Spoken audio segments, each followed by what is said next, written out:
Nah, aku bakal ngejelasin tentang urbanisasi. Urbanisasi itu apa sih? Urbanisasi adalah proses meningkatnya penduduk pada suatu kota yang disebabkan beberapa faktor. Faktor penariknya adalah penduduk desa yang menganggap bahwa kota memiliki banyak lapangan pekerjaan, dan yang kedua, kota memiliki fasilitas yang lebih memadai, contohnya di bidang kesehatan, di bidang pendidikan. Lalu yang terakhir adalah minat warga desa yang ingin memiliki gaji yang lebih tinggi. Nah, lalu ada faktor pendorong. Faktor pendorongnya itu adalah terjadinya kemiskinan di suatu desa. Yang kedua, lapangan pekerjaan yang terbatas. Dan yang terakhir adalah buruh di desa itu lebih rendah daripada di kota. Nah, di urbanisasi itu juga ada dampaknya. Dampak bagi desanya yaitu yang pertama, berkurangnya tenaga kerja di desa. Terus pembangunan di desa juga menjadi terhambat. Yang terakhir, produktivitas pertanian kian menurun. Nah, dampak bagi kotanya itu kepadatan penduduk semakin tinggi.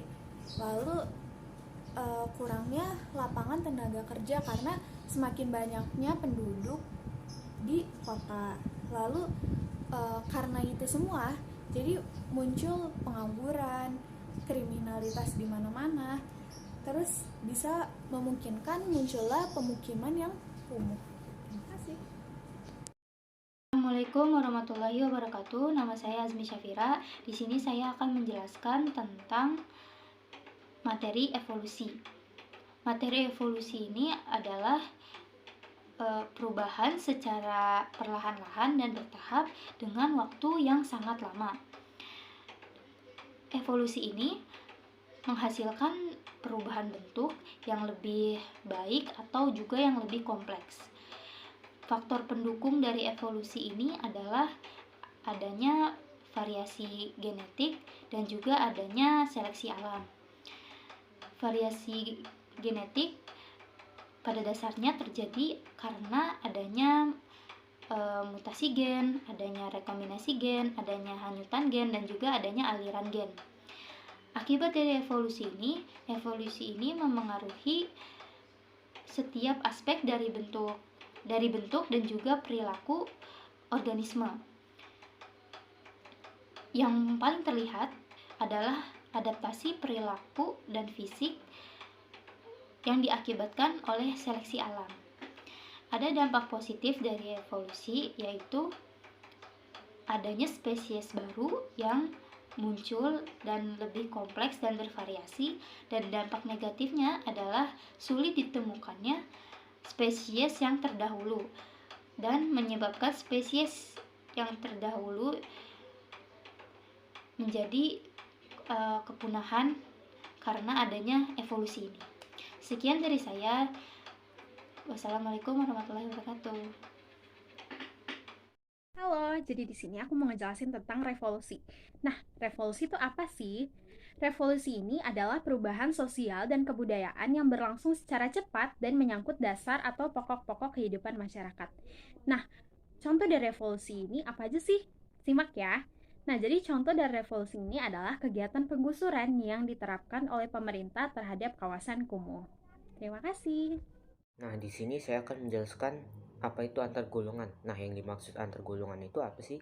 Nah, antar golongannya itu adalah kondisi dalam masyarakat yang menunjukkan adanya perbedaan golongan seperti kedudukan, status sosial, pendidikan, adat, keturunan, hingga jabatan.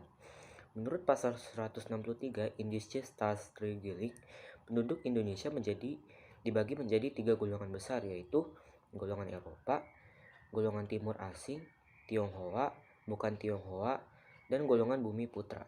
Dalam hal administrasi, pemerintah Indonesia telah membagi masyarakat Indonesia menjadi 3 golongan, yaitu suku bangsa, keturunan asing, dan masyarakat terasing. Nah, kalau berdasarkan kondisi ekonominya itu, masyarakat itu digolongkan menjadi 3, yaitu secara kelas atas, menengah, dan bawah. Nah, keberagaman antar Golongan ini juga dapat dibagi menjadi dua jenis, yaitu secara horizontal dan vertikal. Yang secara horizontalnya ini, keberagaman ini ditandai dengan adanya perbedaan suku, agama, ras, adat istiadat, bahasa, dan budaya. Nah, dan secara vertikalnya ini, keberagaman golongan dapat terjadi akibat hierarki lapisan atas dan lapisan bawah yang cukup tajam, serta anggota golongan setara dan tidak ada hierarki. Nah, golongan hierarki atau golongan yang terbentuk secara vertikal meliputi status sosial, pendidikan, jabatan, dan lain sebagainya. Keberagaman yang ada di Indonesia ini juga tergambar dalam semboyan bangsa Indonesia, yaitu Bhinneka Tunggal Ika. Berikut ini adalah beberapa contoh keberagaman antar golongan. Nah, ini dibagi-bagi ya. Yang pertama itu ada contohnya antar golongan pekerjaan, misalnya petani, dokter, tentara, pengusaha, guru. Nah, kalau untuk antar golongan hobi ini dibagi menjadi 4, yaitu salah satunya ada membaca, memasak, olahraga, dan melukis. Antar golongan usia juga dibagi, misalnya antar golongan usia 0 sampai 5 tahun yaitu balita, antar golongan 5 sampai 11 tahun yaitu anak-anak, antar golongan 12 sampai 25 tahun yaitu remaja, diikuti serta dewasa 26 sampai 45 tahun. Nah, antar golongan juga ada antar golongan ekonomi. Misalnya kelas atas yaitu orang kaya, nah kelas menengah berkecukupan, dan kelas bawah yaitu masyarakat miskin. Nah, pendidikan juga ini termasuk dalam contoh antar golongan. Misalnya pendidikan TK, SD, SMP, sampai saat ini yaitu SMA. Serta yang lebih tinggi lagi yaitu pendidikan seperti perkuliahan. Selanjutnya, pelapisan sosial atau stratification sosial. Nah, stratification ini tuh berasal dari kata stratu atau jamaknya strata yang artinya lapisan. Sementara pelapisan sosial adalah pembeda tinggi dan rendahnya posisi seseorang dalam kelompoknya jika dibandingkan dengan posisi seseorang dalam kelompok lainnya. Nah, pelapisan sosial ini tuh gejalanya universal. Maksudnya ada dimanapun dan kapanpun di dalam masyarakat. Dasar-dasar pembentukan lapisan sosial itu ada 4. Yang pertama tuh ada ukuran kekayaan. Kekayaan dapat dijadikan ukuran penempatan anggota masyarakat di dalam lapisan sosial yang ada. Nah, yang kedua ada kekuasaan dan wewenang. Seseorang yang mempunyai kekuasaan atau wewenang paling besar akan menempatkan lapisan teratas dalam lapisan sosial dalam masyarakat. Yang ketiga ada ukuran kehormatan. Ukuran kehormatan dapat terlepas dari ukuran-ukuran kekayaan atau kekuasaan. Dan yang terakhir atau yang keempat ada ukuran ilmu pengetahuan. Ukuran ilmu pengetahuan sering dipakai oleh anggota-anggota masyarakat yang menghargai ilmu pengetahuan. Menurut Sujono Sukanto, lapisan sosial itu dibagi menjadi 3. Yang pertama ada stratifikasi sosial tertutup, stratifikasi sosial terbuka, dan stratifikasi sosial campuran. Nah, maksud dari stratifikasi sosial tertutup tuh anggota dari setiap strata tuh sulit mengadakan mobilitas vertikal. Nah, walaupun tuh sulit mengadakan mobilitas vertikal walaupun ada, tapi tetap sangat terbatas. Nah, jadi tuh seseorang itu mengadakan mobilitas horizontal atau ya sama-sama aja.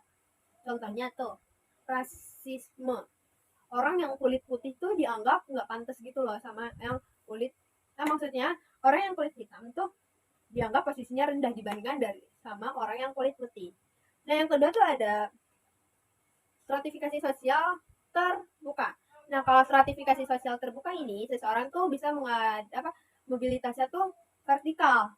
Contohnya tuh orang yang tadinya miskin bisa jadi kaya nih kalau dia berusaha. Dan yang terakhir tuh ada stratifikasi sosial campuran. Nah, stratifikasi sosial campuran ini tuh contohnya tuh misalnya ada seseorang nih di Bali. Dia tuh kastanya Brahmana. Brahmana di mana tuh kasta paling tinggi kalau di Bali. Tapi dia tuh pindah ke Jakarta dan dia bekerja sebagai buruh. Dimana tuh buruh kan kastanya rendah gitu ya, maksudnya kayak ada di bawah gitu. Nah, maka tuh dia tuh harus menyesuaikan nih dengan aturan dan kelompok di masyarakat. Jelas berbeda dong di Bali dengan di Jakarta. Nah, lapisan masyarakat ini tuh mempengaruhi munculnya lifestyle tertentu dalam masyarakat.